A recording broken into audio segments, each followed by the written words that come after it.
5 حاجات اوعى تعملهم مع ابنك لو كان عنده اضطراب التأتأة والتلعثم.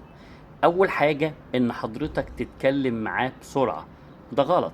لازم تتكلم معاه بالراحة، لان لما حضرتك تتكلم معاه بسرعة بيكون رده بسرعة، وبالتالي بيضغط نفسه والنفس عنده بيقفل، وبالتالي التأتأة عنده بتزيد. 2، ارجوك اوعى تقارنه لا باخواته ولا باصحابه. هو حالة خاصة، لازم تتعامل معاه على انه حالة خاصة. فما ينفعش تقول له ايه الفرق ما بينك وبين صحابك ولا بينك وبين اخواتك الكويسين. النقطة دي في منتهى الأهمية، أرجوكم ركزوا عليها كأولياء أمور سواء كان الأب أو الأم. 3، إن أنت تتجاهله أثناء الكلام، يعني ما يكونش فيه تواصل بصري ما بينك وبينه، يكون بيكلمك وانت عينيك في مكان تاني، أو بتغفل عنه ببعض الأعمال.